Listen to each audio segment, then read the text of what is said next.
First contact. Deep in the heart of the Atacama Desert, Dr. Sarah Chen stood before an array of radio telescopes, their massive dishes pointed toward the stars like mechanical flowers seeking light. The facility had been her home for the past 3 years, where she led a team of astronomers searching for signs of extraterrestrial intelligence. Tonight was different. The signals they were receiving defied all natural explanations. "Dr. Chen, you need to see this," called out Marco Rodriguez, her senior signal analyst. His usually steady hands trembled as he pointed to his monitor. "The pattern, it's repeating every 74 seconds with perfect precision." Sarah leaned over his shoulder, her heart racing as she studied the wavelength patterns. After 15 years of searching the cosmos for signs of intelligent life, she knew this was it. This wasn't just another pulsar or quantum fluctuation, this was a message. Within hours, observatories around the world confirmed their findings. Humanity wasn't alone, and their visitors weren't being subtle about their approach. A fleet of vessels had entered the solar system, their massive forms already visible through Earth's most powerful telescopes. The global response was swift but measured. Unlike the chaos depicted in countless science fiction movies, humanity had spent decades preparing for this moment. The United Earth Defense Council, previously dismissed as an expensive bureaucratic exercise, switched from theoretical scenarios to active protocols. Sarah found herself quickly pulled from her observatory to the UEDC's underground command center in Geneva. The facility hummed with activity as military officers, scientists, and diplomats from every nation worked together with unprecedented cooperation. "Dr. Chen, welcome to Operation First Light," General Maya Patel greeted her. The veteran commander's presence was reassuring. She had a reputation for keeping a cool head in impossible situations. "We need your expertise to help us understand what we're dealing." Hidden truths. Sarah's discovery sent ripples through the UEDC command center. Together with Dr. Morrison, she worked through the night, analyzing every piece of data they had received from the collective. The more they dug, the more inconsistencies they found. "Look at these transmission patterns," James pointed out, his fingers dancing across the holographic display.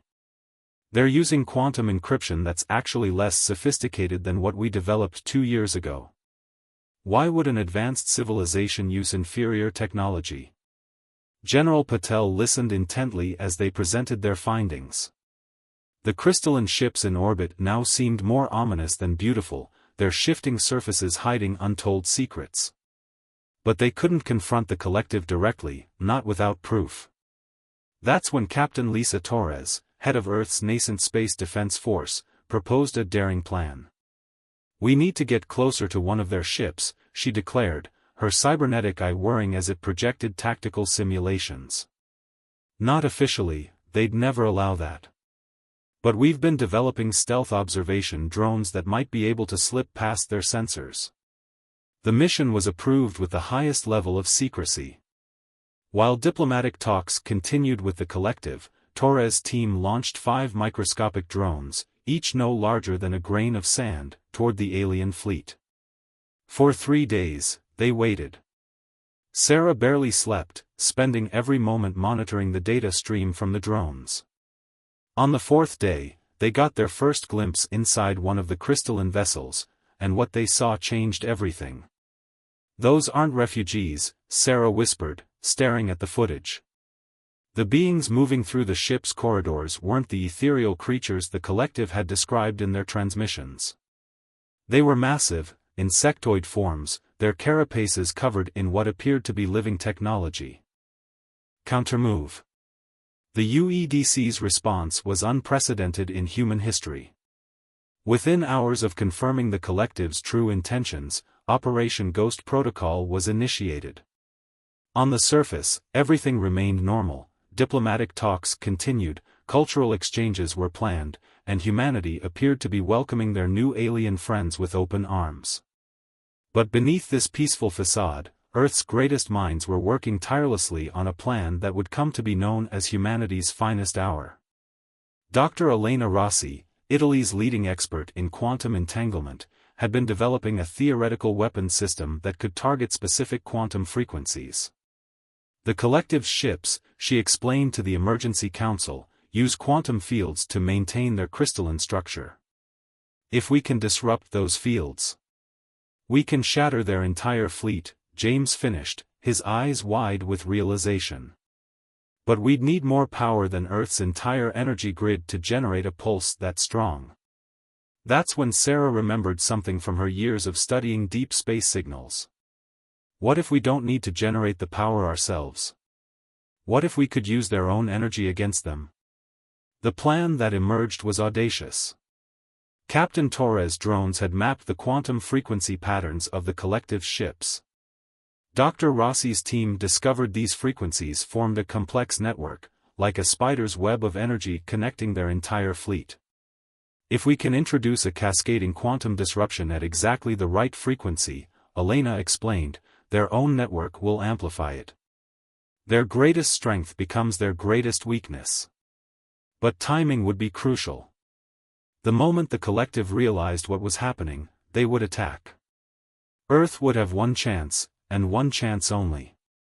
General Patel authorized the construction of quantum pulse generators in secret facilities around the globe. The technology was disguised as part of Earth's gift to the collective, a show of trust and cooperation. Sarah worked with the diplomatic team, maintaining the illusion of peaceful negotiations while feeding the collective carefully crafted disinformation. The aliens' arrogance worked in humanity's favor. They were so convinced of their superiority that they never questioned why Earth was being so accommodating. James led the technical team, integrating Dr. Rossi's quantum pulse technology with Earth's existing defense systems. Every major city was secretly equipped with quantum dampeners to protect against possible retaliation. The collective's infiltration teams were already on Earth, disguised as diplomatic envoys. They thought they were gathering intelligence on Earth's defenses, but every piece of information they collected was part of an elaborate deception. As the day of the planned attack approached, humanity held its breath. The collective had no idea they were walking into a trap centuries in the making. Earth's greatest strength had always been its ability to unite in the face of a common enemy, and now that strength would be put to the ultimate test. The first strike. The day of reckoning arrived with a red dawn. Sarah stood in the UEDC command center, watching as the collective's ships began moving into their attack positions, still believing their deception was intact. Captain Torres' enhanced systems detected the first signs of weapon activation in the alien fleet. They're powering up their main systems, she reported, her cybernetic eye tracking multiple targets simultaneously. Just as we predicted. Dr. Rossi's quantum pulse generators were disguised as atmospheric monitoring stations, placed strategically around the globe. Each one was synchronized to Earth's atomic clock, waiting for the precise moment to activate. All stations report ready, James announced, his fingers hovering over the activation sequence. The room was silent except for the soft hum of quantum computers processing vast streams of data. The collective made their move exactly as expected. Their ships began the transformation from their peaceful crystalline appearance to their true form, massive war vessels bristling with energy weapons. Now, General Patel commanded, her voice steady and clear. James initiated the sequence. Around the world, quantum pulse generators activated simultaneously. The energy signature was subtle at first, almost undetectable, exactly as planned. The collective's ships didn't react immediately. Their quantum network began to amplify the pulse, spreading it through their entire fleet like a virus through a computer system. By the time they realized what was happening, it was too late. Sarah watched the sensor displays as the cascade effect began. The first ship's crystalline structure began to vibrate at its resonant frequency, creating a haunting harmonic that could be detected even through the vacuum of space. Energy readings are off the scale, Elena reported, monitoring the quantum fluctuations. The network is amplifying the pulse exactly as predicted.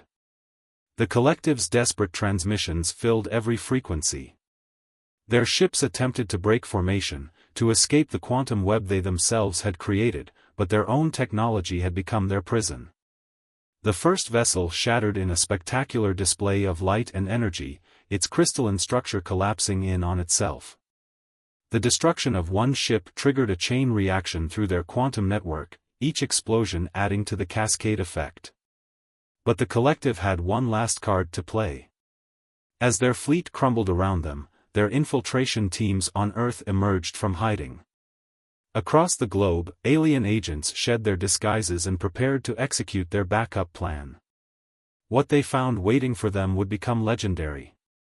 In every city, in every supposed stronghold they had established, Earth's defenders were ready. The quantum dampeners that protected against their ships' weapons also revealed their true forms, making their stealth technology useless. Humanity had learned from its own history of warfare: never leave an enemy with only one path to retreat.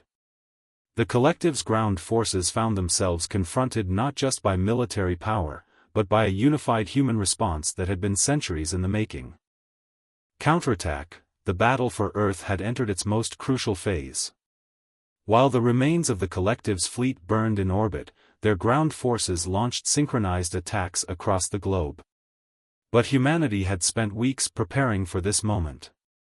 Dr. Elena Rossi's quantum dampeners did more than just reveal the collective's true forms, they created zones where their advanced weaponry malfunctioned. The aliens found themselves forced to fight on human terms, and that's exactly what Earth's defenders had planned for. In New Delhi, Captain Torres led a mixed force of military and civilian defense units. Her cybernetic enhancements allowed her to coordinate multiple strike teams simultaneously. "They expected us to panic," she transmitted to her forces. "Show them why that was their biggest mistake." The collective's warriors were physically imposing, 3 meters tall with biosynthetic armor that could deflect conventional weapons. But they had never faced opponents who had spent millennia perfecting the art of asymmetrical warfare. Sarah and James worked from the UEDC command center, using the quantum network they had hijacked from the collective to track and predict enemy movements. "They're still trying to use their standard invasion protocols," Sarah noted, watching patterns emerge in the data. "They don't know how to adapt when their technology advantage is neutralized." In Tokyo, a group of collective warriors found themselves outmaneuvered by local defense forces using the city's underground network, a maze they had mapped and prepared weeks in advance. In Rio de Janeiro, civilian drone operators turned their delivery vehicles into a coordinated swarm that overwhelmed alien positions with sheer numbers and unpredictability.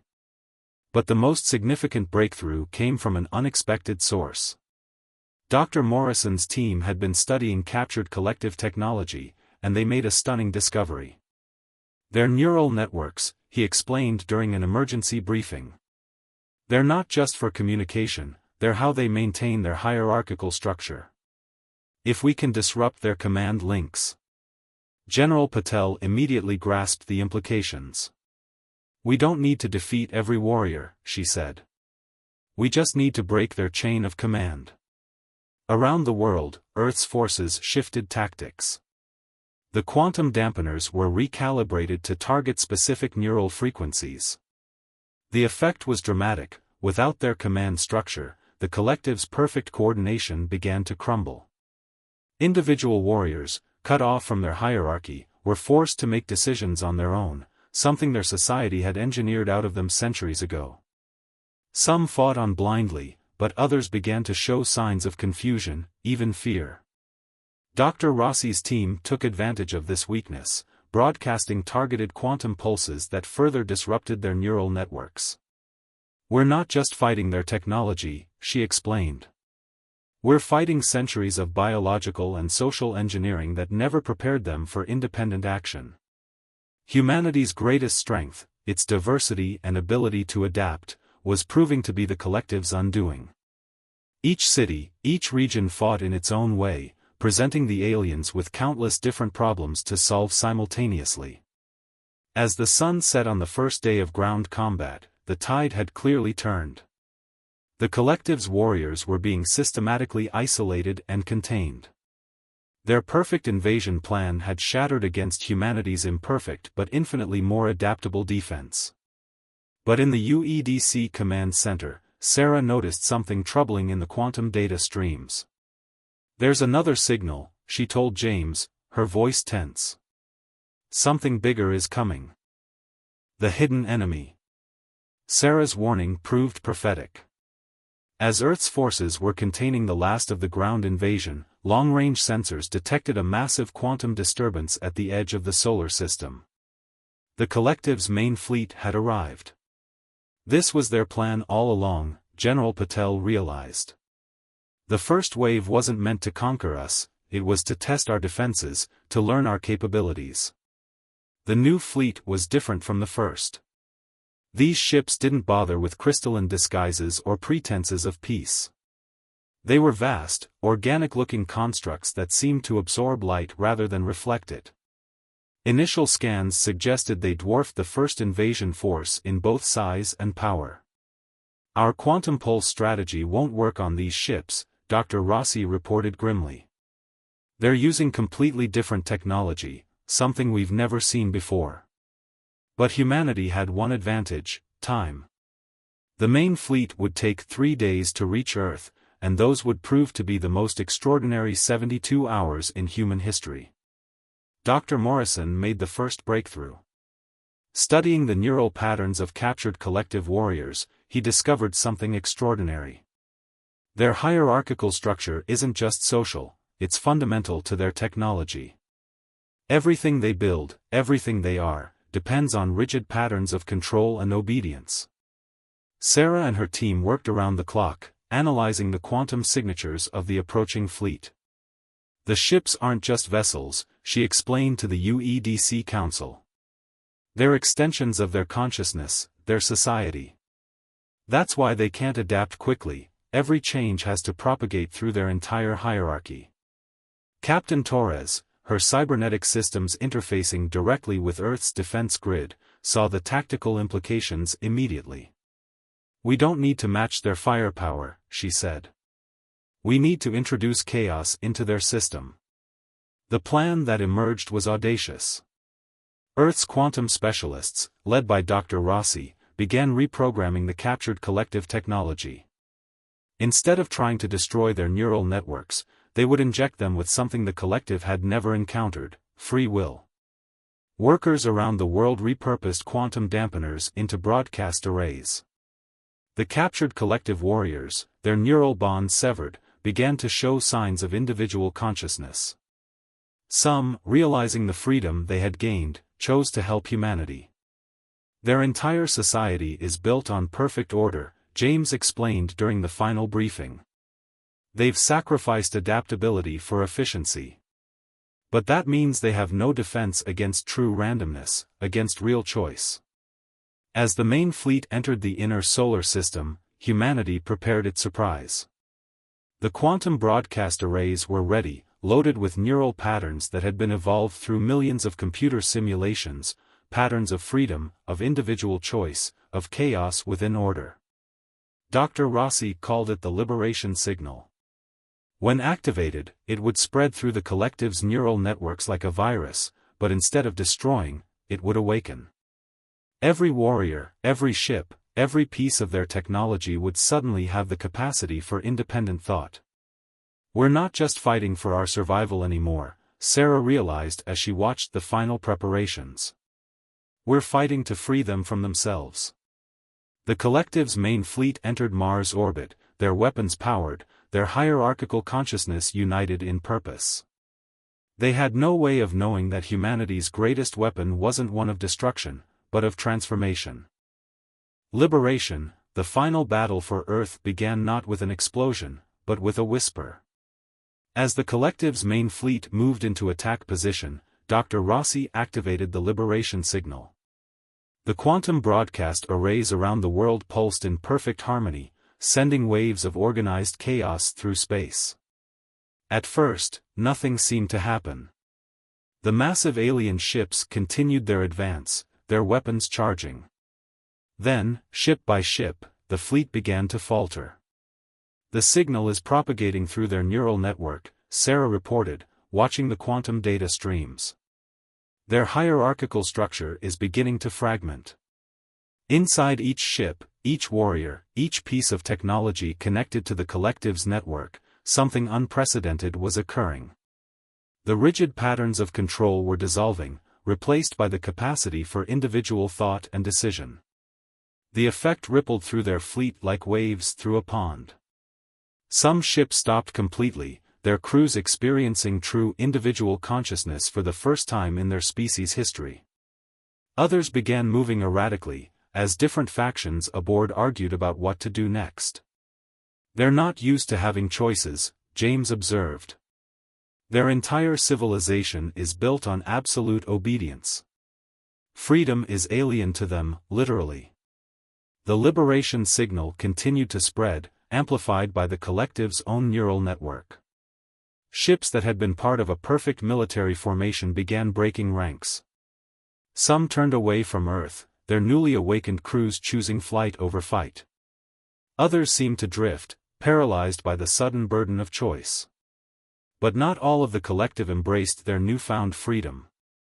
A significant portion of their fleet, led by ships containing the highest-ranking members of their hierarchy, fought against the signal's influence. These ships pressed their attack, their weapons firing on Earth with desperate fury. This was the moment humanity had prepared for. As the hostile ships entered range, Earth's defense grid activated. Quantum dampeners, conventional weapons, and hastily adapted alien technology all fired simultaneously. The coordinated defense was a demonstration of humanity's greatest strength, the ability to unite while maintaining individual initiative. The space around Earth erupted in a display of energy and light that would be visible from Mars. But the real battle was happening on a quantum level, as the liberation signal continued its work. Even among the attacking ships, the signal was having an effect. Commands were being questioned, strategies debated. The perfect coordination that had made the collective so powerful was unraveling in the face of individual choice. In the UEDC Command Center, Dr. Rossi made a final adjustment to the signal. "We're not just giving them the ability to choose," she explained. "We're showing them what they've lost, what they could be." The signal now carried something else: memories. The history of humanity, with all its triumphs and failures, its art and music, its endless capacity for both destruction and creation. The collective was experiencing not just freedom, but the full spectrum of what that freedom meant. The effect was profound. Ship after ship powered down its weapons. The attack faltered, then stopped completely. In its place came something unprecedented: communication. Not the rigid, hierarchical transmissions of before, but individual voices, asking questions, expressing doubts, showing curiosity. "They want to talk," Sarah announced, her voice filled with wonder. Not as the collective, but as individuals. The war ended not with a decisive victory or a surrender, but with a transformation. The collective as it had existed was gone, replaced by millions of individuals facing the terrifying and exhilarating prospect of choosing their own path. As the sun rose on a new day, Earth had gained not just safety, but something far more valuable: the opportunity to help guide a species rediscovering its soul. Humanity's greatest victory had come not from destroying an enemy, but from showing them a better way to exist. The Silent Guardians had done their job, not by standing watch against invasion, but by standing up for the very things that made humanity unique: freedom, individuality, and the strength that comes from choosing to work together rather than being forced to do so.